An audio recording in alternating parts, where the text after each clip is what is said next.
BA first semester Hindi साहित्य के first paper Hindi साहित्य का इतिहास आदिकाल से रीतिकाल तक की इस क्लास में मैं doctor Santosh Pandey, assistant professor Hindi विभाग, फिरोज गांधी कॉलेज रायबरेली, आपका स्वागत करता हूं।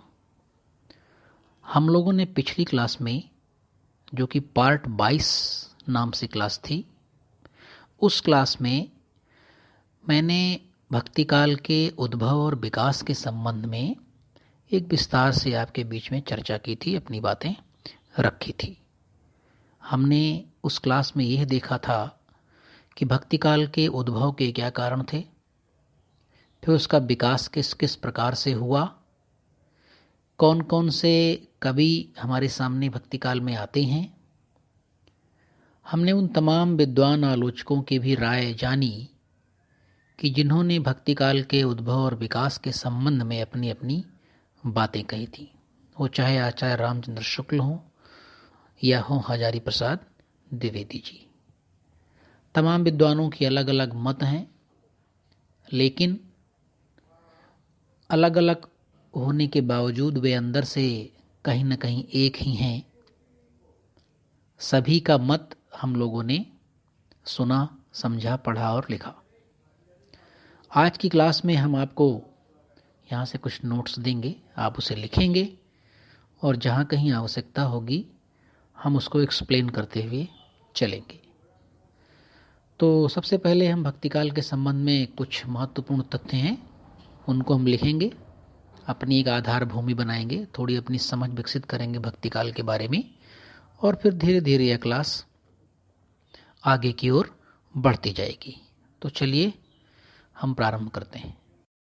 तो चलिए पहला बिंदु लिखते हैं, लिखेंगे आप, हिंदी साहित्य के संदर्भ में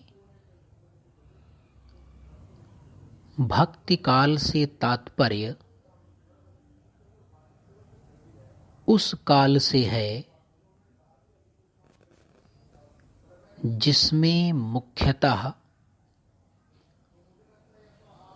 भागवत धर्म के प्रचार तथा प्रसार के जिसमें मुख्यतः भागवत धर्म के प्रचार तथा प्रसार के परिणाम स्वरूप भक्ति आंदोलन का सूत्रपात हुआ। प्रचार तथा प्रसार के परिणाम स्वरूप भक्ति आंदोलन का सूत्रपात हुआ।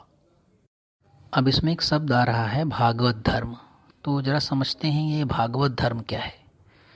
देखिए, भागवत धर्म आपने सुना होगा एक वैष्णव धर्म का नाम।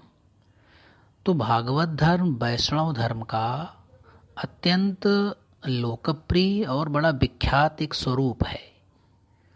भागवत धर्म के मतलब उस धर्म से है जिसमें भगवान कृष्ण ही उपास्य हैं, भगवान कृष्ण के अतिरिक्त और कोई उपास्य नहीं है।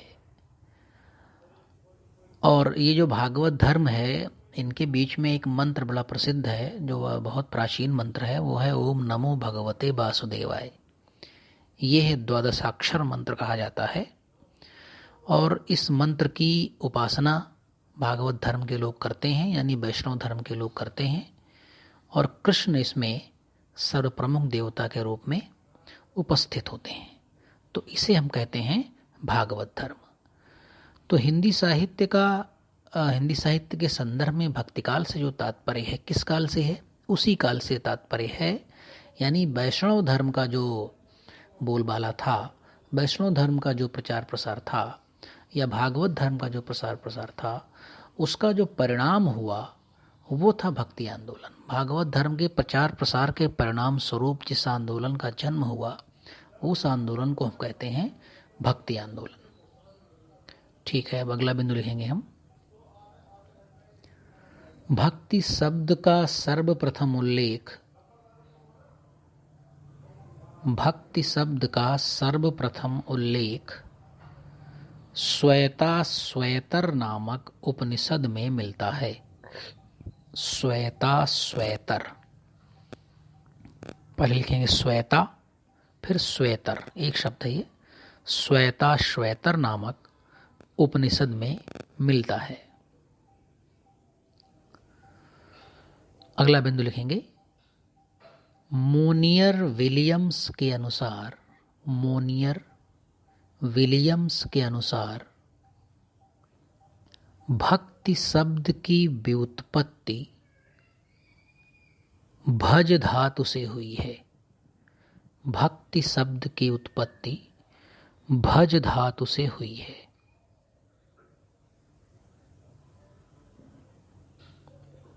अगला बिंदु लिखेंगे, निर्गुणोपासक संतों में यह एक धारणा प्रचलित है कि, निर्गुणोपासक यानी निर्गुण की उपासना करने वाले लोग, निर्गुणोपासक भक्तों के बीच में यह धारणा प्रचलित है कि भक्ति का उदय द्रविड़ प्रदेश में हुआ।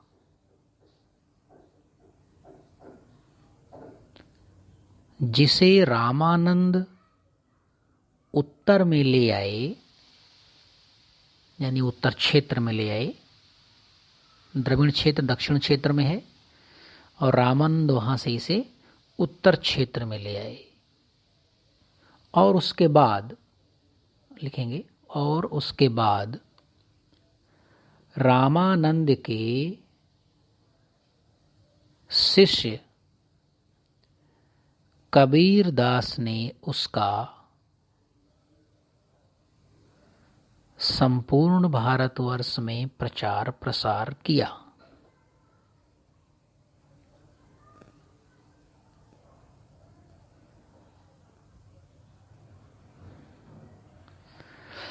इस संबंध में एक दोहा भी प्रचलित है, वो दोहा आप लिखेंगे नीचे, इनवर्टेड कामा के अंतर्गत लिखेंगे, इनवर्टेड कामा लगाएंगे तब लिखेंगे वो दोहा, मैं बोल रहा हूं।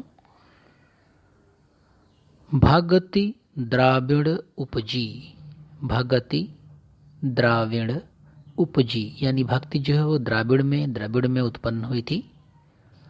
लाए रामानंद, भगति द्राविड़ उपजी लाए रामानंद, यानी द्रविड़ में जो भक्ति का उद्भव हुआ था उसे इस क्षेत्र में यानी उत्तर क्षेत्र में लाने का जो श्रेय है वो रामानंद को जाता है। तो पहली पंक्ति है कि भगति द्राविड़ उपजी लाए रामानंद, और सेकंड लाइन में लिखेंगे, परगट करी कबीर ने सात दीप नवखंड। और फिर उसे यानी उसका एक बहुत बड़े स्तर पर एक व्यापक प्रचार प्रसार किसने किया? रामानंद के शिष्य कबीर दास जी ने किया। तो इस दोहे का यही अर्थ है कि जो भक्ति द्रविड़ में उत्पन्न हुई थी, द्रविड़ में जिसका उद्भव हुआ था, उसे रामानंद उत्तर में ले आए और उत्तर में लाने के बाद रामानंद के शिष्य कबीर दास जी ने उसका बहुत बड़े पैमाने पर अत्यंत व्यापक प्रचार प्रसार किया। अगला बिंदु लिखेंगे, यह पहला भारतीय नवजागरण था। यह पहला भारतीय नवजागरण था जो कश्मीर से कन्याकुमारी तक और गुजरात से असम तक फैला था।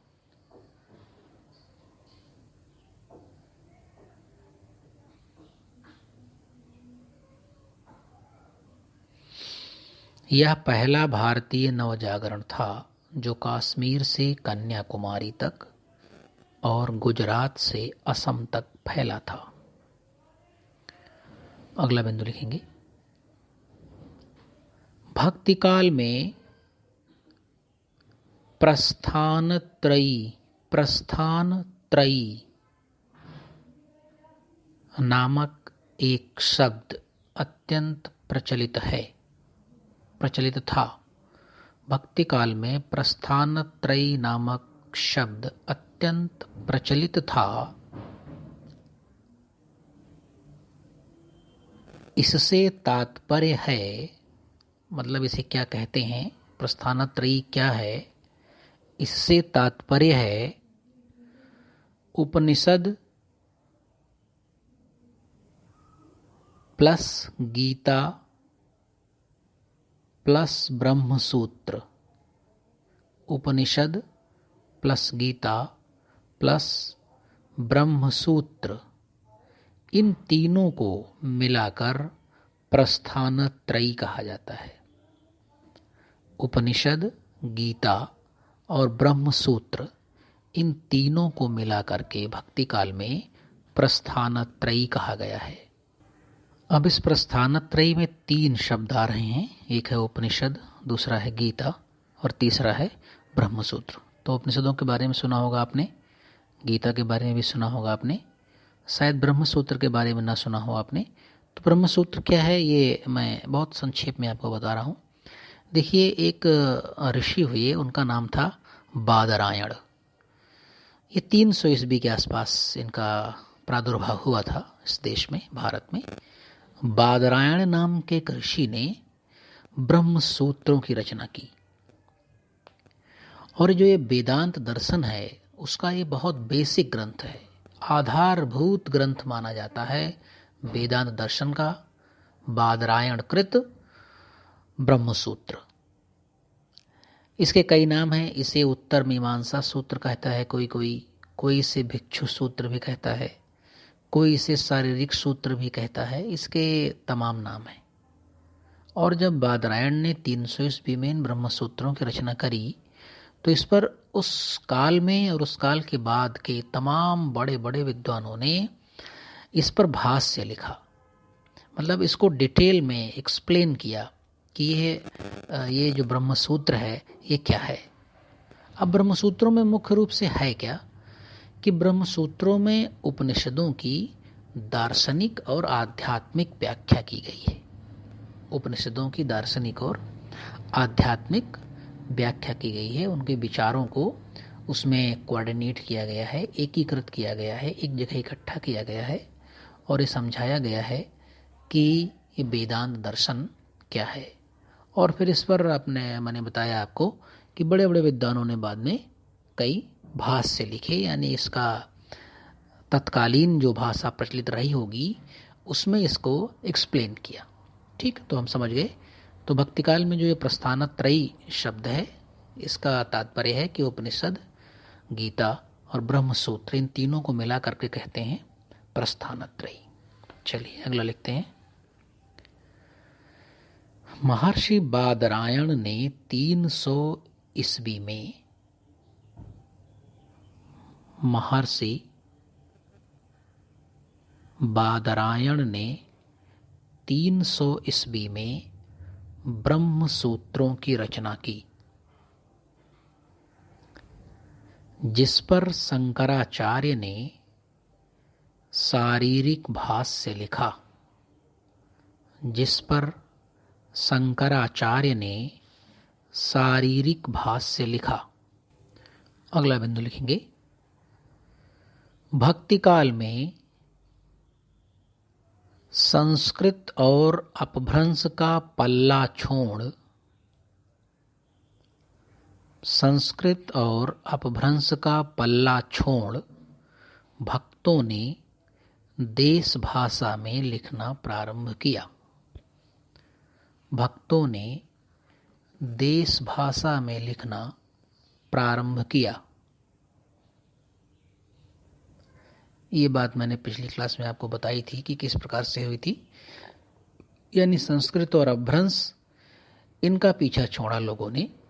इनमें जो लोग लिख रहे थे वो धीरे धीरे इनसे हटे और लोगों ने जो देश भाषा थी, देश भाषा का मतलब कि उस समय, उस युग में, उस समाज में जो प्रचलित भाषा थी उस भाषा में इसे लिखना शुरू किया।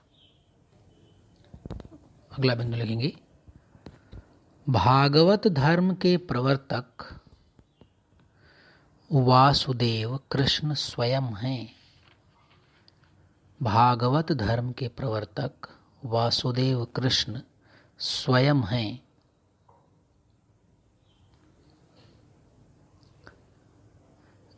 अगला बिंदु लिखेंगे, गीता की रचना के समय, गीता की रचना के समय भारतीय अध्यात्म चिंतन की विचारधारा दो प्रकार की दिखाई पड़ती है। गीता की रचना के समय भारतीय अध्यात्म चिंतन की विचारधारा दो प्रकार की दिखाई पड़ती है, जिसमें पहला है ज्ञान योग और दूसरा है कर्म योग। ज्ञान योग और कर्म योग। अगला बिंदु लिखेंगे, बौद्धों और जैनों की अत्याचारों की प्रतिक्रिया स्वरूप। बौद्धों और जैनों की अत्याचारों की प्रतिक्रिया स्वरूप शैवों और वैष्णवों ने मिलकर एक धार्मिक क्रांति की। शैवों और वैष्णवों ने मिलकर एक धार्मिक क्रांति की। यानी बौद्ध और जैन ये बड़े प्रबल हो गए थे, तो कुछ इनके अत्याचार रहे होंगे जिनकी प्रतिक्रिया हुई, और उस प्रतिक्रिया में दो लोगों ने भाग लिया, दो समुदायों ने भाग लिया। एक थे शैव और दूसरे थे वैष्णव। इन लोगों ने मिलकर के एक धार्मिक क्रांति की। अब इस धार्मिक क्रांति का अलग अलग नाम दिया गया। हम अगला बिंदु लिखेंगे, शैवों की धार्मिक क्रांति या आंदोलन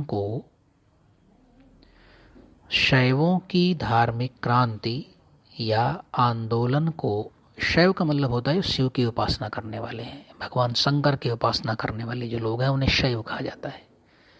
शैवों की क्रांति या आंदोलन को नायनमार कहा गया। नायनमार। अगला बिंदु लिखेंगे, वैष्णवों की धार्मिक क्रांति या आंदोलन को आलवार नाम दिया गया। आलवार। तो इस प्रकार से ये दो आंदोलन दिखाई पड़ते हैं हमको। शैवों का जो आंदोलन था वो नायनमार था, और वैष्णवों का जो आंदोलन था वो आलवार था। इसे आप याद रखेंगे। इसमें कन्फ्यूजन बहुत होता है कि आलवार शैवों का था कि वैष्णवों का था, नायनमार किसका था। तो शैवों का था नायनमार और वैष्णवों का था आलवार। ठीक है, चलिए अगला बिंदु लिखते हैं, आलवारों ने जनभाषा तमिल के माध्यम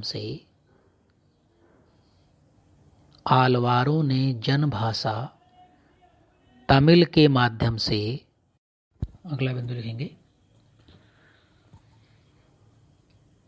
आलवार भक्तों की संख्या 12 थी। 12। आलवार भक्तों की संख्या 12 थी।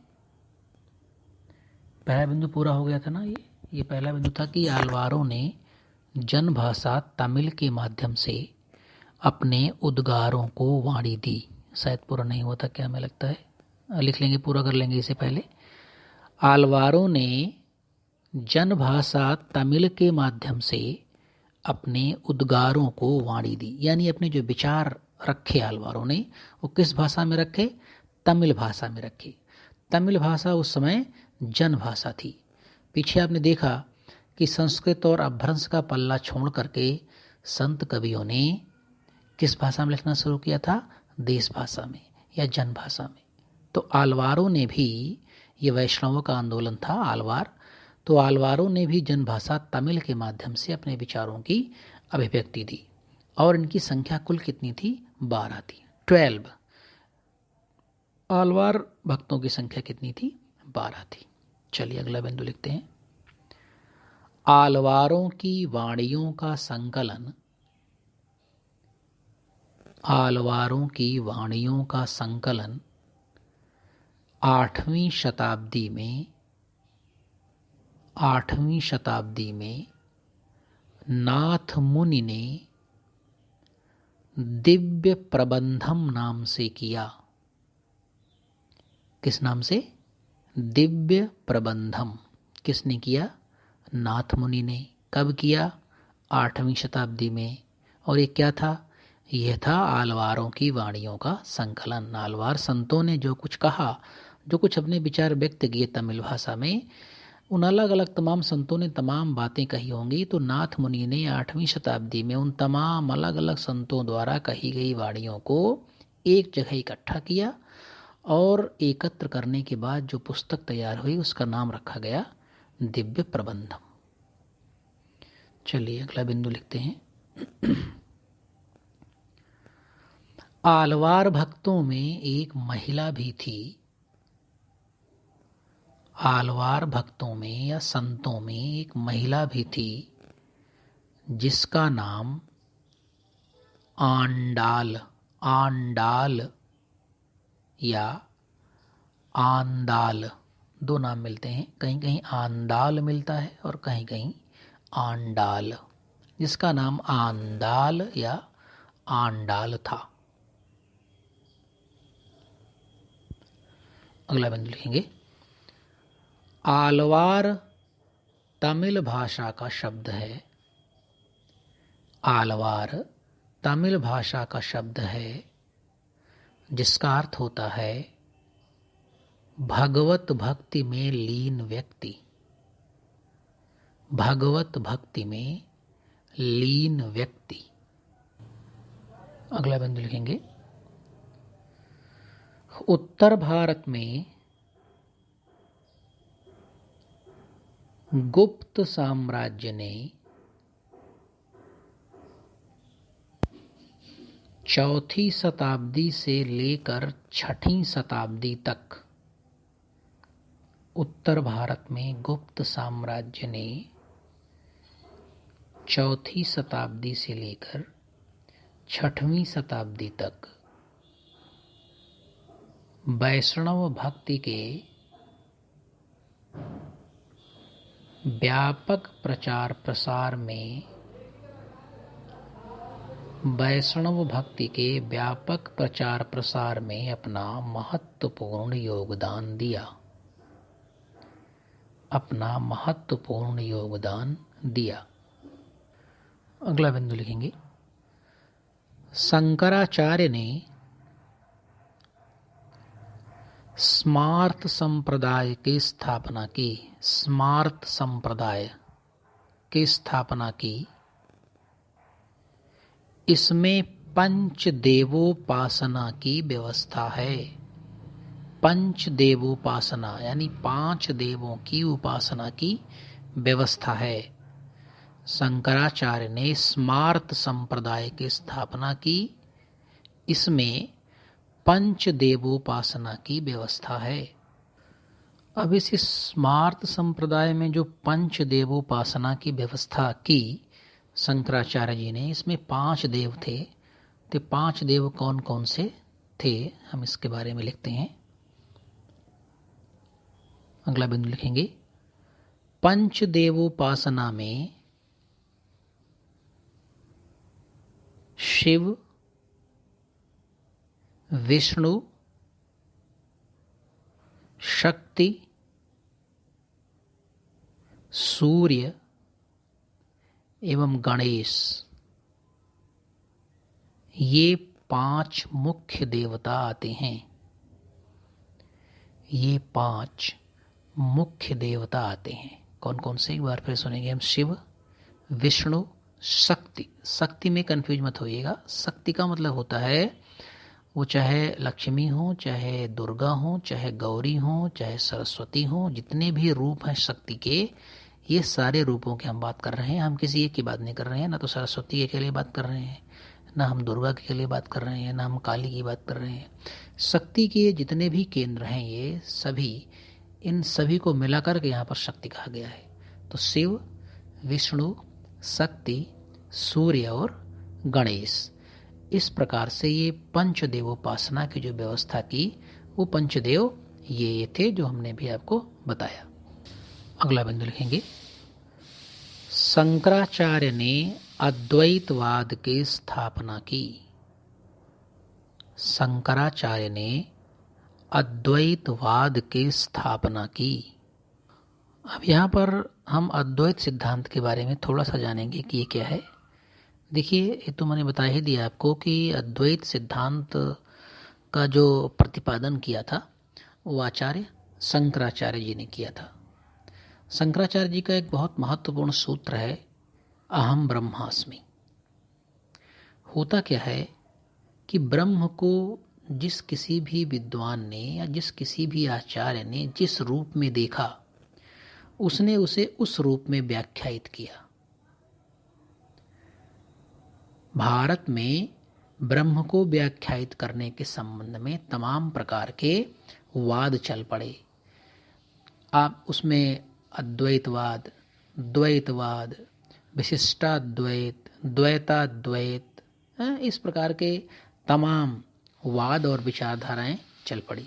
इसका मूल कारण क्या था कि जिस किसी भी विद्वान या आचार्य ने ब्रह्म को जिस रूप में देखा, जिस दृष्टि से देखा, जिस नज़रिए से देखा, उस नज़रिए से उसे व्याख्यायित करके और उसका अलग अलग नाम दिया। आचार्य शंकर ने यानी शंकराचार्य ने उसे जिस नज़रिए से देखा था ब्रह्म को, तो उस नज़रिए को उन्होंने नाम दिया अद्वैतवाद। शंकराचार्य जी अद्वैतवाद के अंतर्गत मानते क्या हैं कि देखिए भाई, पूरी दुनिया में सिर्फ एक ही बात सत्य है, इस अखिल ब्रह्मांड में सिर्फ और सिर्फ एक ही सत्य है और वह है ब्रह्म। ब्रह्म के अलावा या उसके अतिरिक्त सब कुछ मिथ्या है, सब कुछ असत्य है। यानी ये जो जीव जगत, संसार, दुनिया, ये जो आप पूरा ये रचना देख रहे हैं, ये सब मिथ्या है, सरासर झूठ है। ये सत्य तो केवल ब्रह्म है। अब इसमें जगत मिथ्या है। हाँ, एक दूसरी बात यही बताते हैं कि जीव और ब्रह्म ये अलग अलग नहीं है। ये जीव जो है वो ब्रह्म को अपने से अलग क्यों मानता है? क्योंकि उसे सत्य का भान ही नहीं है। जीव को अगर सत्य मालूम चल जाए, सत्य का एहसास हो जाए, तो वह अपने आप को ब्रह्म से कभी अलग कर ही नहीं सकता है। लेकिन जीव जैसे ही इस चराचर जगत में आता है, इस माया मोह के संसार में आता है, माया उसे ऐसा पकड़ लेती है कि जीव ब्रह्म को अपने आप से अलग मानने लगता है। तो जीव ब्रह्म को अपने आप से अलग जो मानता है, उसका मूल कारण क्या है? जीव की अज्ञानता। जीव कभी ये जान ही नहीं पाता है कि ब्रह्म ही उसका आला मालिक है, ब्रह्म ही वो सुप्रीम पावर है जिसके कारण जीव जीव है। और ना जीव किस काम का? तो जीव केवल अज्ञानता के कारण ही ब्रह्म को नहीं जान पाता है, जबकि ब्रह्म तो जीव के अंदर ही विराजमान है। ऐसा कौन मानता है? शंकराचार्य। इसे ही तो शंकराचार्य ने ब्रह्म सूत्र में इसे ही कहा है, अहम ब्रह्मास्मि, मैं ही ब्रह्म हूँ। यानी जीव के अंदर ही ब्रह्म है, जीवात्मा के अंदर ही ब्रह्म है। तो मोटा मोटा अगर आप समझें अद्वैतवाद को शंकराचार्य के, तो शंकराचार्य यही कह रहे हैं कि इस चराचर अखिल ब्रह्मांड में सत्य कुछ भी है तो वह है ब्रह्म। ये जो जगत है, जो दुनिया है, ये धंधे हैं, ये माया मोह है, ये सब असत्य है। जीव और ब्रह्म ये दोनों एक ही हैं, ये दोनों अलग नहीं हैं। लेकिन जीव ब्रह्म को अपने आप से अलग मानने लगता है। क्यों? क्योंकि जीव को सत्य का एहसास नहीं है, उसे सत्य का ज्ञान नहीं है। जीव अज्ञानता के वशीभूत होकर, जीव मोह माया के वशीभूत होकर, जीव इस मिथ्या जगत के वशीभूत होकर ब्रह्म को अपने आप से अलग मानने लगता है। जबकि वास्तविकता यह है कि जीव के भीतर ही ब्रह्म विराजमान है। तो शंकराचार्य का अद्वैतवाद के संबंध में इस प्रकार का मत है, जिसे हम लोगों ने भी समझा। चलिए अगला बिंदु लिखते हैं। बहुत से लोग शंकराचार्य को प्रच्छन्न बौद्ध कहते थे। बहुत से लोग शंकराचार्य को प्रच्छन्न बौद्ध कहते थे। अब यहाँ पर एक शब्द आ रहा है प्रच्छन्न बौद्ध। तो प्रच्छन्न बौद्ध क्या है और ये है आरोप शंकराचार्य जी के ऊपर किसने लगाया, इस संबंध में थोड़ा हम जानते हैं। देखिए ऐसा है, रामानुजाचार्य जी ने शंकराचार्य जी पर प्रच्छन्न बौद्ध होने का आरोप लगाया। किसने लगाया? रामानुजाचार्य जी ने। किस पर लगाया? शंकराचार्य पर। क्या आरोप लगाया? यह आरोप लगाया कि शंकराचार्य जी प्रच्छन्न बौद्ध हैं। अब प्रच्छन्न बौद्ध से तात्पर्य क्या है? प्रच्छन्न बौद्ध से मतलब ये है, रामानुजाचार्य जी ये कहना चाहते हैं कि जो शंकराचार्य जी हैं वे बाहरी रूप से तो उपनिषद और ब्रह्मसूत्र की व्याख्या करते हैं, यानी बाह्य रूप से वो ब्रह्मसूत्र और उपनिषदों की व्याख्या करते हैं, लेकिन अंदर ही अंदर वे बौद्ध दर्शन की मान्यताओं को पेश करते हैं। अंदर अंदर वो बौद्ध दर्शन की मान्यताओं को स्वीकार करते हैं। ऊपर से तो वे उपनिषद, वेदांत और ब्रह्मसूत्रों की व्याख्या करते हैं, लेकिन अंदर से वे बौद्ध दर्शन को ही मान्यता देते हैं। तो इस प्रकार से ऐसा समझ करके रामानुजाचार्य जी ने शंकराचार्य जी को क्या कहा? प्रच्छन्न बौद्ध कहा। अगला बिंदु लिखेंगे, शंकराचार्य के अद्वैतवाद का खंडन करने के लिए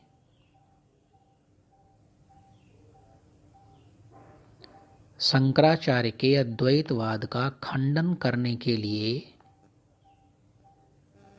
विशिष्टाद्वैत, द्वैताद्वैत, द्वैत तथा शुद्धाद्वैत सिद्धांतों का प्रतिपादन किया गया। विशिष्टाद्वैत, द्वैताद्वैत, द्वैत तथा शुद्धाद्वैत सिद्धांतों का प्रतिपादन किया गया। अगला बिंदु लिखेंगे,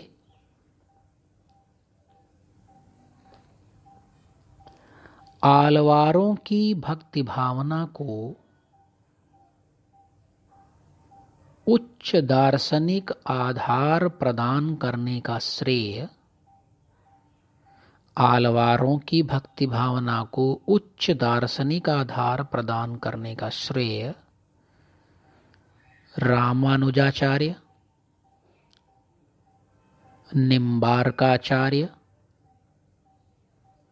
मध्वाचार्य और विष्णु स्वामी जैसे महान आचार्यों के द्वारा किया गया। और विष्णु स्वामी जैसे महान आचार्यों के द्वारा किया गया। तो इस क्लास को मैं यहीं पर समाप्त करता हूँ। पढ़ें लिखें, मस्त रहें, व्यस्त रहें, जमकर पढ़ें, पढ़ाई लिखाई अपना नाम रोशन करें, मन लगा करके आप पढ़ें। और अगली क्लास में बहुत जल्द आपसे मुलाकात होगी। तब तक के लिए नमस्कार। हमारे साथ आप बने रहे इसके लिए आपका धन्यवाद।